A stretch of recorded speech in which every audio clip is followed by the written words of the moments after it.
Secondary winding में voltage उत्पन्न होता है।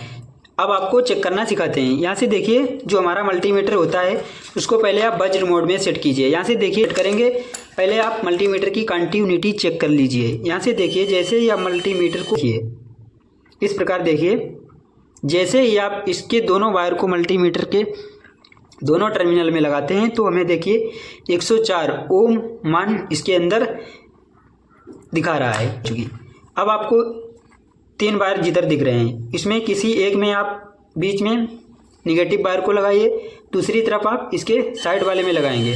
जैसे ही आप लगाएंगे तो इसमें देखिए जो हमारी कॉइल है उसका कनेक्शन आपस में शॉर्ट किया गया है।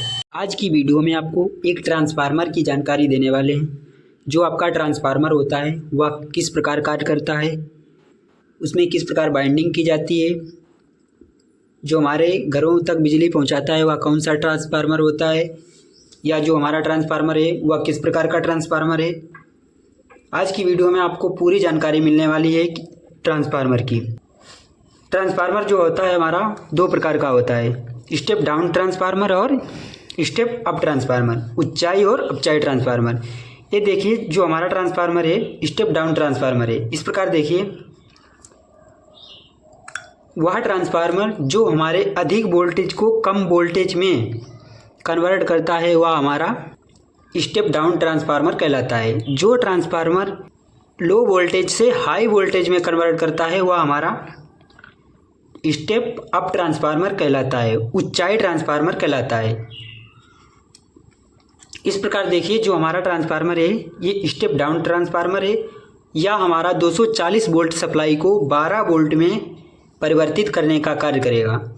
जो हमारी एसी सप्लाई घरों में आती है उसको यह 12 वोल्ट की सप्लाई में परिवर्तित करेगा। आज की वीडियो में आपको इसके जो कनेक्शन होते हैं वह किस प्रकार किए जाते हैं, इसमें देखिए टोटल 5 वायर निकले हुए हैं। इसको कैसे पहचानेंगे कि कौन से वायर हमारे प्राइमरी वाइंडिंग के हैं, प्राथमिक वाइंडिंग या द्वितीयक वाइंडिंग, सेकेंडरी वाइंडिंग। इसमें देखिए एक तरफ हमारे टोटल 2 वायर निकले हुए हैं, एक तरफ हमारे 3 वायर निकले हुए हैं। इसको आप कैसे पहचानेंगे कि इसमें हमारे इनपुट के किधर हैं, आउटपुट किधर हैं, किधर के हमारे जो 2 वायर हैं इनको मेन सप्लाई में लगाएंगे और किधर से हमें आउटपुट मिलेगा। इसके लिए आपको एक लेना होगा डिजिटल मल्टीमीटर। ये देखिए हमारे पास कुछ इस प्रकार डिजिटल मल्टीमीटर है। और आपको एक बात को और बता दें कि जो हमारा ट्रांसफार्मर होता है उसके अंदर कोई कनेक्शन आपस में शॉर्ट नहीं होता है। किस प्रकार आपको बताएं कि जैसे आप किसी वायर को जोड़ते हैं अपनी वायरिंग करने के लिए तो उसमें आप डायरेक्ट वायर को जोड़ते हैं। ये देखिए जो हमारा वायर है इसमें देखिए जब तक आप ऐसे इन वायरों को दोनों को आपस में जोड़ेंगे नहीं तब तक हमारा वोल्टेज इस दूसरे वायर में नहीं जाएगा। जैसे ही आप इसमें जोड़ देंगे तो हमारा करंट एक दूसरे वायर में पहुंच जाएगा, लेकिन जैसे ही आप इनको दूर रखेंगे तो हमारा करंट नहीं जाएगा। लेकिन ट्रांसफार्मर जो होता है उसके अंदर ऐसा कोई कनेक्शन डायरेक्टली नहीं होता है, उसमें कॉइल बनाई जाती है। जो हमारा ट्रांसफार्मर होता है उसमें केवल कॉइल को बनाया जाता है। कॉइल की सहायता से ही हमारा ईएमएफ इलेक्ट्रोमोटिव फोर्स उत्पन्न होता है। ट्रांसफार्मर जो होता है वह अन्योन्य प्रेरण के सिद्धांत पर कार्य करता है। अन्योन्य प्रेरण क्या होता है आपको इसकी जानकारी अगले वीडियो में या इस चैनल पर और वीडियो बनाऊंगा जिससे आपको केवल अन्योन्य प्रेरण की ही जानकारी दूंगा, जिससे आपको समझ में आ सके कि जो हमारा अन्योन्य प्रेरण होता है वह किस प्रकार कार्य करता है। चलिए यहाँ थोड़ा बेसिक से बता देते हैं कि जैसे ही आप प्राथमिक वाइंडिंग में आप वोल्टेज को देते हैं, जैसे ही आप मेन सप्लाई के बोर्ड में लगाएंगे तो इसमें जो हमारी कॉइल लगी होती है वह घुमा घुमा कर इसमें टर्न को लपेटा जाता है। जो हमारी सिलिकॉन की पट्टी होती है, सिलिकॉन की पट्टी देखिए यहाँ पे, इस पर आपको एक बाइंडिंग की जाती है। जो हमारी प्राथमिक वाइंडिंग होती है उसके दोनों वायरों को आपस इस प्रकार निकाल लिया जाता है, और इधर की जो वायरिंग होती है वह हमारी बिल्कुल अलग होती है, तो इसमें देखिए अंदर कोई कनेक्शन नहीं होगा। जैसे ही आप इसमें 240 वोल्ट की सप्लाई देंगे तो इसके चारों ओर एक मैग्नेटिक फील्ड बनेगी। उसकी सहायता से जो हमारी सेकेंडरी वाइंडिंग होती है, सेकेंडरी वाइंडिंग में इधर का मैग्नेटिक फ्लक्स उस उधर की वाइंडिंग में प्रवाहित होगा। जैसे आप देखिए यहाँ तक आपका मैग्नेटिक फील्ड है, जैसे कोई मैग्नेटिक फील्ड बन रहा है तो यहाँ पे एक कॉइल है तो एक यहाँ है। जैसे ही आप इसमें एक मैग्नेटिक कॉइल बनेगी, मैग्नेटिक कॉइल या मैग्नेटिक फ्लक्स बनेगा तो फ्लक्स का रेंज कुछ तो कुछ होगा, वो वहाँ तक जा सकता है। तो यहाँ से इसके सपाट में ही पास में ही दूसरी कॉइल रखी जाती है, उसी की सहायता से एक कॉइल में मैग्नेटिक फ्लक्स उत्पन्न होने के कारण दूसरी कॉइल में भी फ्लक्स उत्पन्न हो जाता है। इसी कारण हमारी सेकेंडरी वाइंडिंग में वोल्टेज उत्पन्न होता है। अब आपको चेक करना सिखाते हैं। यहाँ से देखिए जो हमारा मल्टीमीटर होता है उसको पहले आप वज्र मोड में सेट कीजिए। यहाँ से देखिए जो हमारा डायोड क्या है, वैल्यूम का सिंबल होता है, उस पर आपको मल्टीमीटर को सेट करना है। यहाँ से देखिए इस प्रकार, जैसे ही आप इसको इस पर सेट करेंगे, पहले आप मल्टीमीटर की कंटिन्यूटी चेक कर लीजिए। यहाँ से देखिए जैसे ही आप मल्टीमीटर को मल्टीमीटर के दोनों वायरों को सटाएंगे तो आपको उसमें एक बीप की आवाज़ आएगी।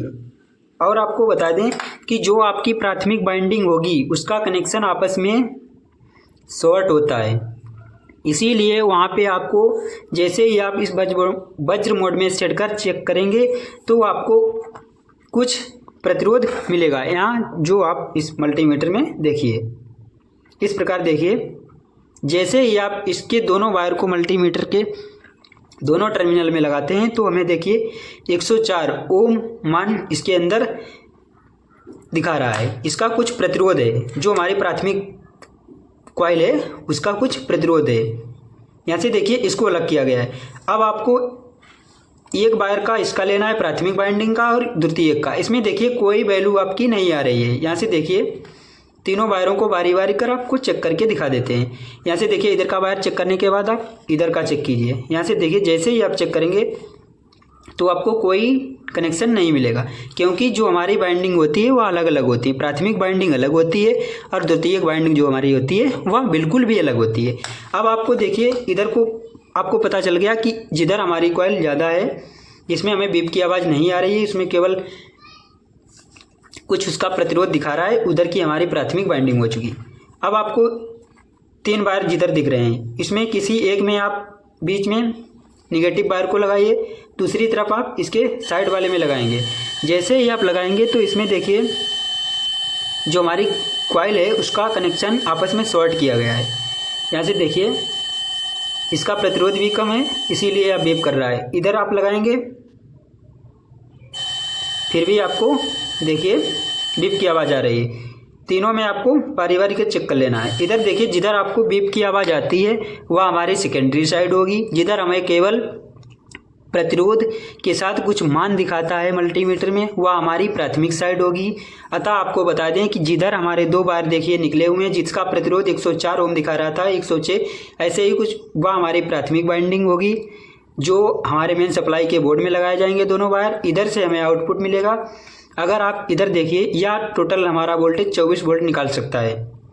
अगर आप इन दोनों वायरों से लेंगे आउटपुट तो हमें 24 वोल्ट मिलेगा। इस प्रकार देखिए, अगर आप एक ग्रीन वायर और एक ब्लू वायर से वोल्टेज लेंगे तो आपको 12 वोल्ट मिलेगा। यहाँ से देखिए इसकी अगली वीडियो में आपको इसको प्रैक्टिकल के माध्यम से समझा कर दिखाऊँगा।